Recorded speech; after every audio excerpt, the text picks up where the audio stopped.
Mumbai Tug brought to you by Sunny's World. Pune's Pride Sunny's World, life in sunshine. Resort weddings, events, restaurants, adventure wellness. Sunny's World, perfect destination for every occasion. Sadabhau Khot शेतकऱ्यांच्या प्रश्नावरून सरकारला आणि साखर कारखानदारांना सळो की पळो करून सोडणारं नेतृत्व. यात सदाभाऊंचा आवाज महायुतीत गेल्यानंतर दबला गेला असा आरोप झाला. पण आता गेल्या 4 दिवसात सदाभाऊ खोतांनी केलेली वक्तव्य मी अजूनही हातातला आसूड खाली ठेवलेला नाही याचीच आठवण करून देतात. विरोधकांवर निशाणा साधत असतानाच आधी मुख्यमंत्री फडणवीस आणि नंतर पंतप्रधान मोदींच्या निर्णयालाही विरोध करत खोतांनी आपला इरादा स्पष्ट केलाय. आता सदाभाऊ आपल्या जुन्या दोस्तासाठी का धावून गेलेत? आपल्याच सरकारला घरचा आहेर का देत आहेत? सदाभाऊंच्या मनात नेमकं काय सुरू आहे हेच जाणून घेण्याचा प्रयत्न आपण या व्हिडिओतून करणार आहोत. नमस्कार, मी लखन आदाटे आणि तुम्ही पाहताय मुंबई तक. सदाभाऊ खोत म्हणजे रोखठोक आणि मनात असेल ते बेधडकपणे बोलणारा कार्यकर्ता. होय, कार्यकर्ताच. शेतकरी चळवळीच्या माध्यमातून लढणारे सदाभाऊ आज आमदार असले तरी शेतकऱ्यांसाठी लढणारा कार्यकर्ता हीच त्यांची खरी ओळख. पण सदाभाऊ खोत भाजपच्या नेतृत्वाखालील महायुतीत गेले, सरकारमध्ये सामील झाले आणि शेतकऱ्यांची मुलूक मैदानी तोप आधीसारखी धडाडताना दिसली नाही. सदाभाऊ खोत संपले, आमदारकी मिळाली की स्वार्थी झाले अशी टीकाही त्यांच्यावर होतीये. पण गेल्या 4 दिवसात त्यांच्या 2 वक्तव्यावरून सदाभाऊ अजून संपलेले नाहीत हेच त्यांनी दाखवून दिलं. सदाभाऊंचं हे पहिलं वक्तव्य बघा. राजू शेट्टींनी कोकणातील शेतकऱ्यांसाठी मुंबईत आंदोलन केलं, त्यावेळी झालेल्या धरपकडीनंतर सदाभाऊंनी संताप व्यक्त केला. राजू शेट्टींसह महादेव जानकर, हर्षवर्धन सपकाळ यांना मोर्चावेळी रोखलं गेलं, ताब्यात घेतलं गेलं. यावरून सदाभाऊ खोत आपल्या जुन्या दोस्तासाठी कसे धावून गेले ते बघा. शेतकरी या देशाचा कणा आहे, राज्याचा कणा आहे.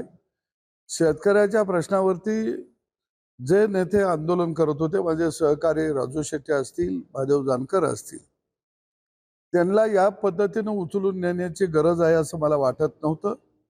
मोर्चा काढतो म्हणले असते तर काही अंतरापर्यंत त्यांना चालत आले असते. त्या ठिकाणी तो मोर्चा अडवला असता, सभेमध्ये रूपांतर झालं असतं, सरकारनं चर्चेला निमंत्रण दिलं असतं तर निश्चितपणानं हा चर्चेच्या मार्गातून प्रश्न सुटला असता. पण मला वाटतं की शेतकऱ्याच्या प्रश्नाला थट्टा मस्करीमध्ये जर आपण न्यायला लागलो तर निश्चितपणानं हे राज्याच्या दृष्टीनं योग्य आहे असं मला वाटत नाही. सदाभाऊ खोतांचं दुसरं वक्तव्य आहे शेतमालाच्या निर्यात बंदीवरून. कांद्याचा दर कोसळल्यानं नाशिक आणि सोलापूरसह राज्यभरात संताप व्यक्त केला जातोय, आंदोलनं होत आहेत. दुसरीकडे साखर निर्यात बंदीवरूनही रोष पाहायला मिळतोय. या दोन्ही मुद्द्यावरून निर्यात बंदीला खोतांनी विरोध दर्शवत सरकारला घरचा आहेर दिलाय. ते संकट आहे, या संकटावर शेतकरी निश्चितपणानं मात करू शकतो.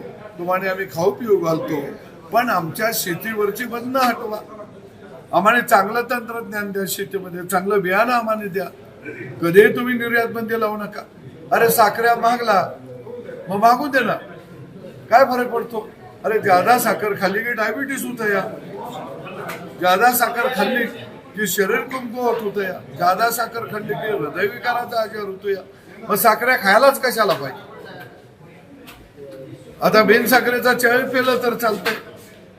आणि म्हणून मला वाटतं की शेतकऱ्याला शेतमालाला भाव चांगला मिळणं गरजेचं आहे आणि जगाची बाजारपेठ त्याला पुरी करा, कारण शेतीतच रोजगार वाढू शकतो. आपल्या हातात असणाऱ्या गमावलेल्या बाजारपेठा याचा निश्चितपणानं परिणाम कांदा पिकावरती झालेला आहे. परंतु सरकारनं कांदा खरेदी करण्याचा निर्णय जाहीर केलेला आहे.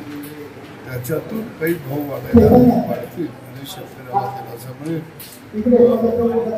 परंतु निर्यात बंदीसारखा हत्यार ही शेतकरी विरोधी आहेत, ते आता सरकारनं न वापरणं हाच यातला शानपणाचा मार्ग आहे. आमदार खोतांची ही 2 वक्तव्य पाहिल्यास तुमच्या लक्षात आलं असेल की विरोधकांवर टीका करतानाच त्यांनी सरकारलाही एक प्रकारे शेतकऱ्यांच्या मनात असलेल्या रोषाची कल्पना दिली आहे. राजू शेट्टींना फरफटत नेलं ते गृह खातं मुख्यमंत्री फडणवीसांकडे आहे. म्हणजे गॉडफादर असणाऱ्या फडणवीसांच्या नाराज होण्याची शक्यता असतानाही खोतांनी राजू शेट्टींची बाजू घेतली. तर दुसरीकडे मोदी परकीय चलन वाचवण्याचं काटकसर करण्याचं आवाहन करतायत. त्यांच्याच नेतृत्वाखालील सरकारने साखर निर्यात बंदीचा निर्णय घेतला, पण खोत म्हणतायत निर्यात बंदीचा हत्यार शेतकरी विरोधी आहे. म्हणजे शेतकऱ्यांच्या प्रश्नावर सत्तेत असूनही वेगळी भूमिका घेऊ शकतो हेच सदाभाऊ खोतांनी दाखवून दिले. सदाभाऊ खोतांच्या याच लढवय्येपणावर कुणालाही शंका नाही. एक काळ होता हातात उसाचं काणकं घेऊन मैदानात उतरलेले सदाभाऊ पाहून साखर कारखानदारांना घाम फुटायचा. महाराष्ट्रभर सदाभाऊ खोत आंदोलनं करत फिरायचे. याच काळातील गावरान भाषेतील सदाभाऊंची भाषणं आजही लोक विसरलेले नाहीत. राजू शेट्टी आणि सदाभाऊ खोत ही जोडी दिसतात, साखर कारखानदारच काय सरकारलाही धडकी भरायची. याचं फलित काय तर शेतकऱ्यांना घामाचा दाम मिळाला. आज जो काही उसाचा FRP मिळतोय त्यामागे याच जोडीचा मोठा संघर्ष लपलेला आहे. आज मात्र ही जयबिरूची जोडी एकत्र दिसत नाही. त्यांच्यात मतभेद असतील, लढण्याचा मार्ग वेगळा झाला असेल, पण शेतकऱ्यांच्या प्रश्नासाठी एकत्र येऊ शकतो याचेच संकेत सदाभाऊंनी दिल्याची चर्चा आहे. रयत क्रांती असो की स्वाभिमानी किंवा शेतकऱ्यांसाठी लढणाऱ्या इतर संघटना, या सगळ्या संघटना एकत्रितपणे रस्त्यावर उतरल्या तर निश्चितपणे निर्यात बंदीसह अनेक बंधनांमध्ये अडकलेल्या शेतकऱ्यांचा आवाज आणखी बुलंद करता येईल. तेच काळीत जर सदाभाऊंसारखा असेल तर सरकारलाही जाब विचारता येईल. या व्हिडिओ तिथंच थांबूयात. आता सदाभाऊ खोत सत्तेत राहूनही शेतकऱ्यांसाठी सरकारविरोधात शड्डू ठोकतील का? जुन्या दोस्तासाठी सदाभाऊ मोदी फडणवीसांना का भिडलेत?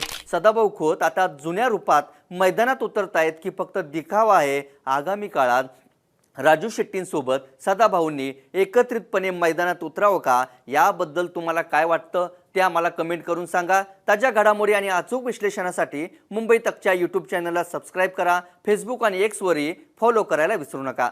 धन्यवाद.